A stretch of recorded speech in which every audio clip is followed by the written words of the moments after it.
প্রতি মিনিটে মিনিটে আপনার কণ্ঠের জেনা হচ্ছে। আল্লাহর নবী সাল্লাল্লাহু আলাইহি ওয়াসাল্লাম বলেন, বেগানা মহিলার কথা বেগানা পুরুষের কানে গেলে তার জবানের জেনা হয়, আর যারা শোনে তাদের কানের জেনা হয়। আপনি যদি জেনা না করতে চান এখান থেকে সরে যান। আপনার মতো বেয়াদব অসভ্য মহিলায় মাহফিলে দরকার নেই। 1 সেকেন্ডের মধ্যে এখান থেকে সরে যান। আর যদি কথা বন্ধ রেখে শুনতে পারেন তো শুনুন।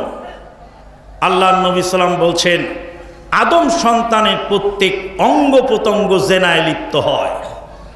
চোখ দেখে জিনা করে, হাত টাচিংয়ে জেনা করে, পা চলে জেনা করে, মুখ বলে জেনা করে, কান শুনে জেনা করে।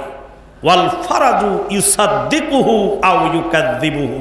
আর লজ্জাস্থান জেনার চূড়ান্ত ফিনিশিং ঘটায়। লজ্জাস্থান দিয়ে জেনার চূড়ান্ত ফিনিশিং হয়। তার আগে কানের জেনা হয়, হাতের জেনা হয়, চোখের জেনা হয়। বেগানা মহিলার কণ্ঠস্বর পুরুষের কানে গেলে পুরুষের কানের জেনা, আর ওই মহিলার জবানের জেনা। কাজে সব ওয়াজ শুনে তোমার কোনো লাভ নাই। তুমি বাড়ি চলে যাও, বাড়িতে গিয়ে ঘুম পারো, তোমার নেকি হবে।